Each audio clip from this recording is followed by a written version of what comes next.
The Clinton campaign tried to make an issue of Barack Obama borrowing words and phrases from Deval Patrick, now the governor of Massachusetts, the national co-chair of Obama's campaign. Let's watch the similarity between Obama and Patrick.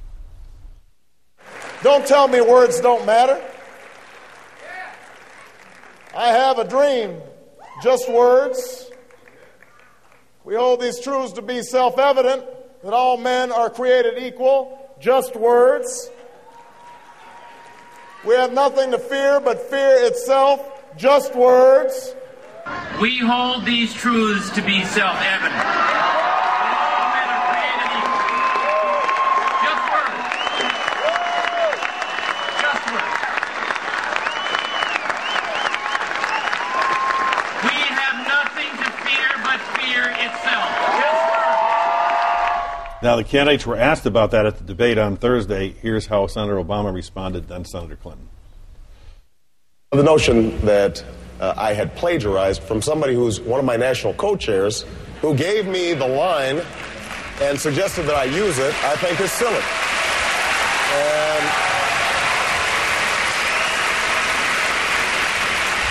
And, but this is where we start getting into silly season in politics, and I think people start getting discouraged about it. I think that if your candidacy is going to be about words, then they should be your own words. That's, I think, a very simple proposition. And, lifting whole passages from someone else's speeches is not change you can believe in. It's change you can Xerox. And I just don't think. No, but Barack, it is, because if you look. Get a reaction from the audience there, Doris. Yeah, well, I think when you give a canned line like that, people don't like it. And I think what's going on here is that it's inevitable when candidates sit next to each other at debates, work with one another, as Obama and Mr. Patrick had. They're going to pick up patterns from one another. Especially during these debates, they've all picked up language from one another. They're like an old couple that begins to look like each other at the end of their lives. They've probably listened to their colleagues on the debating trail more than they have their wives or their spouses. So in some ways, it's good for the party to have the best lines that everybody in that party comes up with, the best ideas and patterns. Eventually, one person will be the nominee. Let them evolve into each other as the time goes by. Mush them all together. It's funny you should say pick up lines from spouses or pick up lines from competitors, because I listened to Senator Clinton's closing remarks, and they sounded hauntingly familiar to me.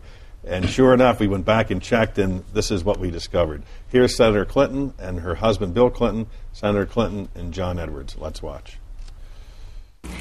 The hits I've taken in life are nothing compared to what goes on every single day in the lives of people across our country. The hits that I took in this election are nothing compared to the hits that the people of this state and this country are taking every day of their lives. Whatever happens, we're going to be fine. We have strong support from our families and our friends. I just hope that we'll be able to say the same thing about the American people. And that's what this election should be about. What's not at stake are any of us. All of us are going to be just fine, no matter what happens in this election. But what's at stake is whether America is going to be fine. David Brooks? You got to remember how these people live. They are insane. First of all, they're insane people to want to run for president. Second of all, they've been talking. They've been talking constantly for 2 years and haven't really been listening. They have what I call logorrhea dementia, which is talking so much you drive yourself insane. So they've just been grasping at everything, and they have had no time to read, no time to think. I mean, if Mitt Romney had to not borrow lines, his rallies would have been silence. It would have been like Friends meetings or something like that. So I don't blame them. They just agglomerate everything they can use and hear and just shove it into their speeches. But Chuck Todd, the Clinton campaign was out there waving the plagiarism flag, when in fact it appears to be a very common tactic that all candidates use in terms of borrowing from husbands or from opponents or from friends. Well, it's about this character thing, because if you really look at why Obama's beating Clinton, it's not on issues, it's on authenticity. He has sold himself as a more authentic person, a more authentic potential nominee, and I think the Clintons have felt any way they can undermine that authenticity. Maybe he's a house of cards, maybe. You know, that's what they keep saying to themselves. They beat their head against the wall on this. They just don't understand how a guy who 3 years ago was in the Illinois State Senate is somehow beating them for their birthright, you know, this Democratic nomination. And so I think the hit on the quote-unquote plagiarism charge was trying to hit this authenticity. I mean, we've seen in our exit polls, he destroys her on that sort of honest, trustworthy authenticity number. I think, if I may say, it's also an invitation for him to step into the ring, because I think if he takes a defensive position, if she strikes at him and if he strikes back, that she has an advantage there because she is better positioned to sort of be in that sort of warrior pose. That's something that he's not always comfortable. You started talking about this in an historical context. Eleanor Roosevelt said, "You cannot make me feel inferior without my consent." If they're trying to embarrass him, one of the tacks he seems to have taken is, "You will not embarrass me without my consent. You may try to pull me here, but I'm going to stay right here." And you know, in history, on Super Tuesday, Hillary Clinton gave a speech, "I see an America where our economy works for everyone." Jimmy Carter, 32 years ago, "I see an America with a job for every man, woman, and child." Bill Safire wrote about this in 1987, former speechwriter for Richard Nixon. He said, "I always admired Franklin Roosevelt's use of the repeated I see construction. Working with writers Samuel Roseman and Robert Sherwood in 1940, FDR collaborated on a speech that used I see to frame an inspiring vision. I see an America where factory workers are not discarded after they reach their prime. I see an America whose rivers and valleys and lakes are protected as the rightful heritage of all people. I see an America devoted to our freedom." Working as a speechwriter for Richard Nixon, I thought, why not lift it? Sure enough, Nixon gave a speech saying, "I see a day when Americans, just like Carter, just like Clinton." So then Safire acknowledges this. "After that speech, I felt a little pang of guilt. I called Sam Roseman up to fess up to using that I see construction, and he and Bobby Sherwood had written for Roosevelt." And this is what Roseman said. Quote, "Check Robert Ingersoll, 10 years after the Civil War. I tracked down the speech. There was the source of FDR's I see in an Ingersoll speech in 76.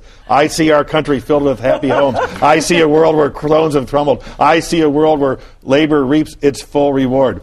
This is Ingersoll, who nominated Samuel Blaine for president in 1876. Rutherford B. Hayes won the nomination.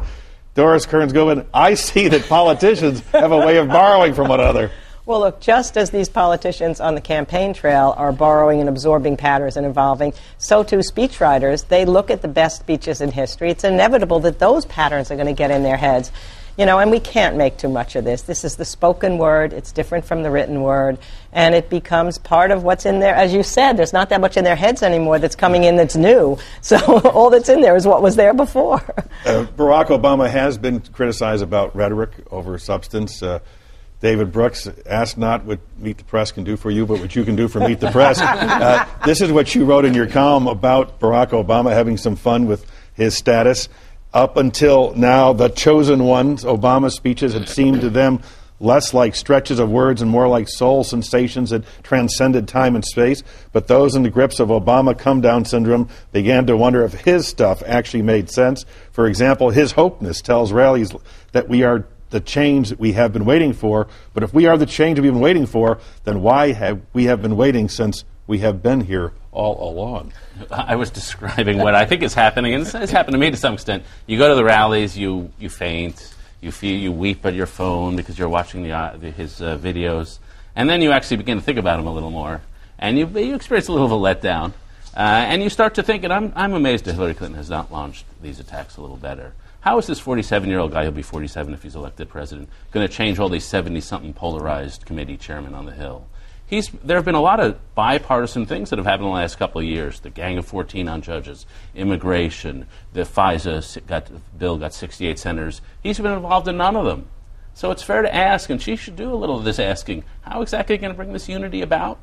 It's fair to ask these questions. It should be said that people who come down from the heights of Obama mania still do seem to like him. They know it's going to be tough. They're realistic about it.